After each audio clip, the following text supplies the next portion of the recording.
Good afternoon, YouTubers. Today I'm going to be talking to you about the Canadian Muslim vote. So there was a document that appeared about 4 days before our Canadian election, and it is a document entitled Canadian Muslim Voting Guide Federal Election 2019. So a few YouTubers have also done videos about this, and I think that is fantastic because the more we can spread the word on this, the better. I'm going to tell you today about this document, and I'm going to show you how it has nothing to do with the Canadian elections. So it's a very misleading document in effect, and it's very unfortunate that it's not glaring to almost every Canadian that there is a problem with this document. But I think a lot of us are waking up and we're seeing it. So I will take you through how I know that this has nothing to do with the election. So the first clue is we're going to look at, and I'm going to link this in the description. If I look like lovingly into the far distance, it's because I have my computer over here that I'm actually going to be reading some of the stuff from. So it's it might look a bit weird, but yes, I will do better videos in the future. Okay. So the Canadian Muslim Voting Guide, and if you scroll to page, what is this? This is not even page, right? Page 1, you'll see a little note in the how to use this guide. And this is our first clue that this has nothing to do with the election. It says here, this guide assigns a grade to each federal political party's leader's response to identify the key issues of importance to the interests of Canadian Muslims and the wider geopolitical concerns that affect Muslims globally. So why would what affects the Muslims globally have anything to do with the Canadian election? Well, the reason is because this document, and it's right there in plain view for everybody to see, it is essentially an invasion document, and it's unfortunate that we're not more panicked about it. I think we should be. I'm definitely panicked about this. It's an invasion, and I'm not talking like an invasion like all these Muslims are going to start crossing the border and landing in Canada. I'm talking about an invasion on a more ideological side, where they are actually advancing the notion that Muslims are a separate group. They are advancing the notion that we should accept Islam, that we should actually start to implement some of its laws here. This is what this is, and this is what I mean when I say it's an invasion. Now, one of the very basic parts of Islam, and this is almost all you need to understand it, is that Muslims, in Islam there's Muslims and then there's non-Muslims, and that is just the way it is. And the job of Muslims, according to Prophet Muhammad and Allah, is to go in and convince people to become Muslims. And they are not to stop until the whole world is Islamic. So that is the stated goal of Muslims. This is not Julie telling you this. This is what your prophet told you. I don't know why you guys don't listen to your own prophet. This is the Muslims. I'm talking to the Muslims who are going to write all these crazy comments about how I know nothing about Islam. But anyways, so there's the Muslim world and there's the non-Muslim world. Everywhere they go, so you even know as the House of War or the House of Islam, and everywhere they go, they try to convert people, or they actually take up the sword, which means violence, and intimidate people, and eventually people either join them or they get killed by them. So that's essentially Islam in the last 1400 years. This is how they've operated. So you always have to think, when you're talking about Islam, the only two things you need to look at is what did Allah say to Muhammad, and then what did Muhammad do? So those are the only two things. Once you understand that, you understand Islam, and you don't need all of these interpretations of this and that. Like, you can actually understand it based on what Muhammad did. And one of the first things Muhammad did when he became a refugee, when he emigrated from Mecca to Medina, is he took up arms and started attacking the local tribes there, and he basically messed up an entire tribe very, very quickly, even though they had less numbers than who they attacked. And then Muslim history is very proud of that moment, but it is very significant in the sense that Islam has a very clear invasion agenda, whether it's ideological or actual invasion with people. Both are stated goals. Before you tell me that I know nothing about the Quran, let me read you the passage where it is stated that Muslims have to constantly stay separate from all the non-Muslims. So there is no possibility of Muslims being friends or Muslims hanging out with you if you're non-Muslim. I'm going to read you the passage where this comes from. So if you're interested, it's chapter 3, verse 28. And it says, "Let not the believers take the disbelievers as allies rather than the believers. Whoever does that has nothing from God unless you guard yourselves against them as a precaution." So what is happening here is they're saying that you cannot take, if you're a Muslim, you cannot take any non-Muslims as allies. Other translations will say friends, brothers, whatever, right? So essentially you cannot be friends with non-Muslims. And if you have to do it, and this is what they say when Allah means give the verse saying, unless you guard yourselves against them as a precaution, it's intended for when Muslims are in a position of minority and they sort of need to hide the fact that they want to Islamicize the rest of the population around them, but they can't. They have the permission to go along with it as long as they're doing it outwardly, but not their hearts. As long as their hearts remain Muslim and believing in Allah and all that, they can act nice with other people outside of Islam, but they're not to be actual real friends with them and all that. So you have the passage right there. You can look it up in the Quran yourself if you feel like it. But let's get back to this document. So this document is not about the Canadian election. What it is essentially it's kind of like a bat signal to the Muslim world that in Canada they are already establishing the norms, the framework for Islam to be accepted. So they're doing it via the Islamophobia laws that they're trying to pass. They're doing it by having more and more women in hijab. The hijab is like a really good marketing strategy. If you think about it in contemporary terms, the more women you have with hijabs on, the more presence of Islam is there. So it's to the Islamic advantage to have as many women wearing hijabs as possible. And this is why there's such a push in the West for all these hijabs to be worn everywhere. It's like the marketing, it's like the branding of Islam, to be honest. But you have, in this document, you have the key issues that are stated. And now that we understand this document has nothing to do with the elections, but it has everything to do with Islam, when you look at the key issues, so when you look at the key issues with that in mind, you'll understand, because the key issues had nothing to do with the Canadian election. So the first key issue is alt-right groups in Islamophobia, and the second issue is M103. And what I'm going to do for the purpose of this video is just group them together, because the Islamophobia and M103 is the anti-Islamophobia bill motion. So it's the same thing. It's the same thing.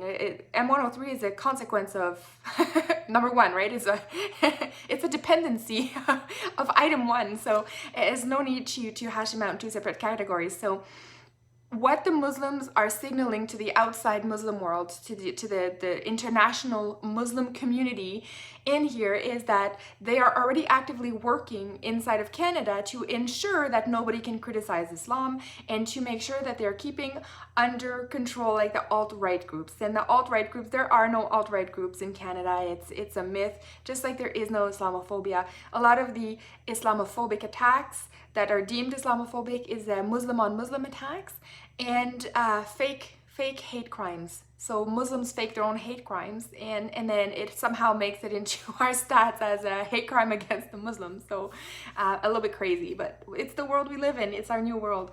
The next key issue here is religious freedom and dress in Quebec. So Quebec is a province of Canada, and provinces have certain powers as well, and what they do within their province has nothing to do at a federal level. And our election that just happened was at a federal level, so that was for all of Canada.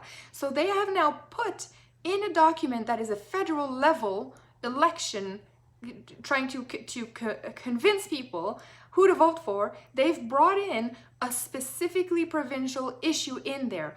So there you can see again more proof that it has nothing to do with the Canadian election.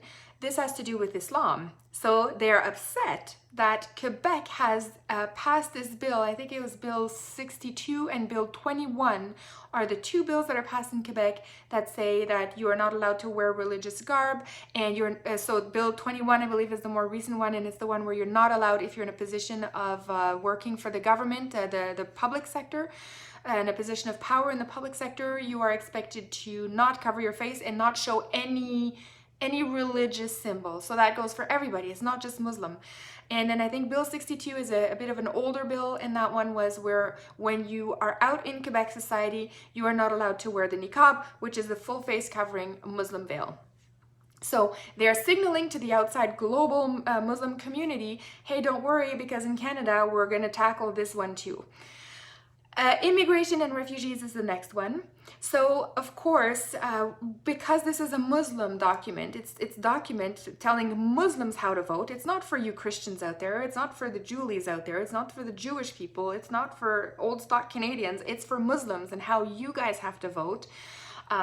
They brought in the immigration, which means the inference we can make from this is they're not talking about the Jewish immigration, the South African immigration, like they're not talking about that.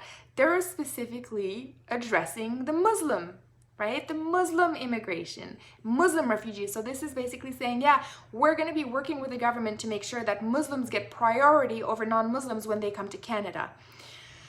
The next one is called BDS, and if you know, if you've been following political Middle East politics, you'll know what BDS means. BDS is Boycott, Divestment, Sanctions Movement, and it is a movement started by a group of Palestinians, and what they did is they were trying to boycott in the West the purchase of Israeli products, or Jewish-made products, if you want. And BDS has nothing to do with Canada. I'm sorry, guys, and I'm pro-Israel, but it has nothing to do with our Canadian election. But yet it made its way into this document because this is a Muslim issue. The Muslims are concerned about BDS because the Muslims, the Palestinians are Muslims. They want to make sure we boycott this. So they have brought in an international, like Middle Eastern warfare problem into the Canadian elections, but it had nothing to do. Nobody here is talking about BDS. We don't care about that stuff. Like, we will buy, we're capitalistic for the most part. We will buy stuff that makes the most sense, and we would be stupid to boycott Jewish products because half of the medicine industry is courtesy of the Jews who invented stuff. Half of the Nobel Prizes, not the peace one, but the other ones, they're almost dominated by Jews, and they're doing all of this crazy groundbreaking work in every field because they are super smart. So you would have to be fairly stupid to boycott that because almost everything we depend on in the West there's some Jewish inventor behind it. So anyways, and then the last one, key issues, is foreign policy, of course, because they are telling the global Islamic community that they have their eye on foreign policy and how Canada will treat Muslims in the world, because clearly they don't really care too much about, again, South African foreign intervention, like that kind of stuff, like Russia, like they won't care about that. They're going to care about China only because of Muslim internment camps in China. But they won't denounce China for the communism that it is allowing to happen and the how it's affecting the Chinese people, right? They're not going to talk about that. They're just going to talk about the Chinese Muslims. So this is a whole document that is geared at letting the international Muslim community that the Muslims in Canada have laid the groundwork for future Sharia, future Muslims coming over. They've already well established the division between the Muslims and the non-Muslims. Proof in point, case in point, they have a document that tells Muslims how to vote. Like, it's, anyways, if somebody says that there's no division between Muslims and non-Muslims, like, Muslims literally prepared a document telling us there's a division. So anyways, I encourage you to go read this document. I read it, and it took me about 20 minutes to get through the whole thing, so it's really not that bad. I agree, it's painful, it's not very well written, but very, very worth the read if you have a chance to do that. And I would specifically encourage you to go to the reference section, because as I was reading through the documents and I came across the footnotes, and I went right away to check out the reference on that, and it was very, very often either some kind of hearsay like in a tweet or left-leaning, and I would even dare to say far left-leaning publications like the CBC, Global News. It's basically everything far left. It's like a little echo chamber of the far leftists is all grouped into the reference section of this document, and it's been used throughout. So no wonder it's leftist talking points in here. But more importantly, it's the lefting talking points that happen to align with the Muslim values, because that's what they could find in Canada as references. But you'll notice that even though they were okay with Justin Trudeau, they never called out the fact that he wore that he went to the Pride Parade. Sorry, end of the day, end of the video. They never talk about how he supports gays and the LGBT agenda, which is clearly anti-Islamic. Islam has no tolerance for gays. So they are willing to forgive Trudeau, and this is again explicitly said in the document, they're willing to forgive Trudeau for his racist blackface episodes because he's chill with advancing the Islamophobia bills in Canada. So this is where it's everything from an Islamic viewpoint. This is where you can see that Islam is willing to play with the far left right now, just for now, because they're adopting some of the elements that help allow Islam to propagate within Canada. And for some reason, the far leftists are protecting Islam. So it's a bit of a weird alliance, but it's happening. And yes, please go read this document. Very important. Bad signal to the Muslim world, and it's a signal of an invasion of Canada. Let me know your thoughts. I look forward to reading all of that in the comment section, and I will see you guys in the next video. Cheers, everyone.